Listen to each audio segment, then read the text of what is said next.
நாட்டை உலுக்கிய இந்த பொள்ளாச்சி பாலியல் சம்பவத்தில் குற்றம் சுமத்தப்பட்ட இந்த 9 நபர்களும் குற்றவாளிகள் என நீதிமன்றம் தீர்ப்பு வழங்கியிருக்கிறது. மதியம் 12 மணிக்காக தண்டனை விவரங்கள் வழங்கப்படும் என நீதிமன்றம் தெரிவித்திருக்கக்கூடிய அண்மை தகவலை பார்த்துக் கொண்டிருக்கிறோம்.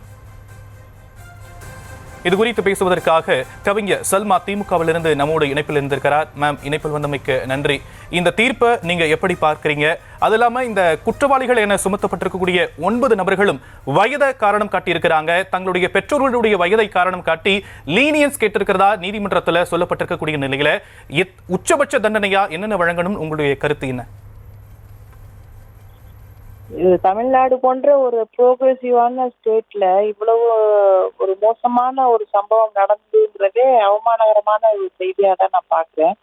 இது கடுமையான ஒரு குற்றம். அதுவும் நிறைய பெண்கள் பாதிக்கப்பட்டாங்க. 1-2 பெண்கள் அப்படின்னா கூட சரியா அது எங்கேயாவது நடக்கும் அப்படின்னு தெரியும். ஆனா அவங்க திட்டமிட்டு நிறைய பெண்கள் தொடர்ச்சியாக இது போன்ற ஒரு வன்கொடுமைக்கு ஆளாக்கி அவங்கள மிகப்பெரிய மன உளைச்சலுக்கும் அது உள்ளாக்கி இருந்தாங்க. அதுல நம்ம நிறைய போராட்டங்களின் வழியா தான் இந்த இடத்துக்கு சேர்ந்திருக்கு, இந்த தீர்ப்பு நோக்கி வந்திருக்கு. ஏன்னா இது மகளிர் அமைப்புகள், எதிர்கட்சிகள், திராவிட முன்னேற்ற கழகம் அப்பவே பெரிய போராட்டத்தை அங்கேயே திருப்பூர்லயே நடத்துது பெண்கள் அமைப்பு சார்பாக, மகளிர் அமைப்பு சார்பாக. இந்த அளவுக்கு ஒரு கொடுமையான குற்றத்திற்கு இன்றைக்கு இவர்கள் அத்தனை பேரும் குற்றவாளிகள் தான் அப்படின்னு வந்திருக்கிற ஒரு விஷயமே ரொம்ப முக்கியமான ஒரு தீர்ப்பா நான் பார்க்கிறேன். அவர்கள் வயதை காரணம் காட்டி இது போன்ற ஒரு சலுகையை எதிர்பார்த்தார்கள் அப்படின்னா எங்களுக்கு இந்த குற்றத்திலிருந்து சுலபமாக வெளியில வர முடியும் அப்படின்னு அவங்க நம்பினாங்கன்னா அதை விட அபத்தம் எதுவும் இல்லை.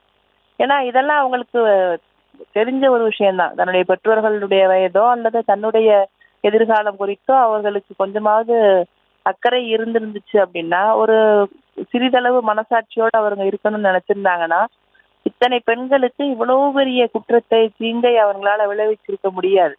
அப்போ பின்னாடி ஒரு அரசியல் பின்புலமோ அல்லது தங்களுடைய ஆணாதிக்க திமிர் வழியாகவோ இவ்வளவு ஒரு மோசமான வகையில நடந்துக்கிற முடியும் அப்படின்னா அவர்கள் அதை வச்சே இன்னைக்கு நீங்க ஒரு தீர்ப்பு எங்களுக்கு சாதகமா வரணும் அல்லது சுலபமா தப்பிக்கிற மாதிரி வரணும் அப்படின்னு கேட்கறது ரொம்ப அபத்தம்னு நான் நினைக்கிறேன்.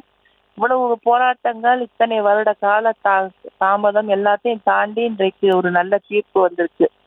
இத அனைத்து பெண்களும், ஏன்னா தமிழ்நாடை போன்ற இன்னைக்கு பெண்கள் 43% பெண்கள், இந்தியாவில் 100% பெண்கள் வேலைக்கு போறாங்க அப்படின்னா அதில் 43% பெண்கள் வேலைக்கு போற பெண்கள் இந்த ஸ்டேட்ல தான் இருக்காங்க. அந்த அளவிற்கு பெண்கள் சுதந்திரமாக வேலைக்கு போகக்கூடிய, உலாவக்கூடிய ஒரு நிலையை நாம் உருவாக்கி வச்சிருக்கோம்.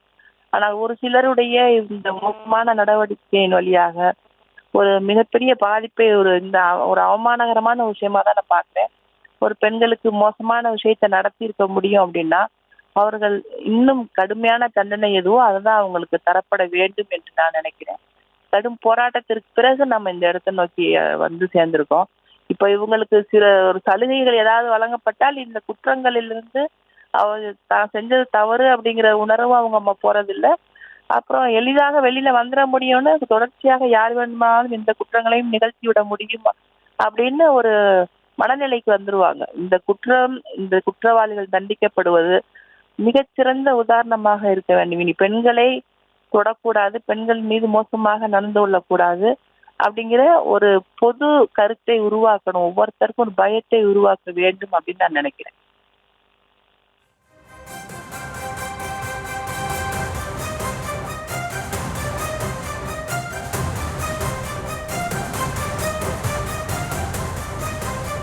இணைப்பில் உங்களுடைய கருத்துக்களை பகிர்ந்து கொண்டமைக்கு நன்றி. நன்றி.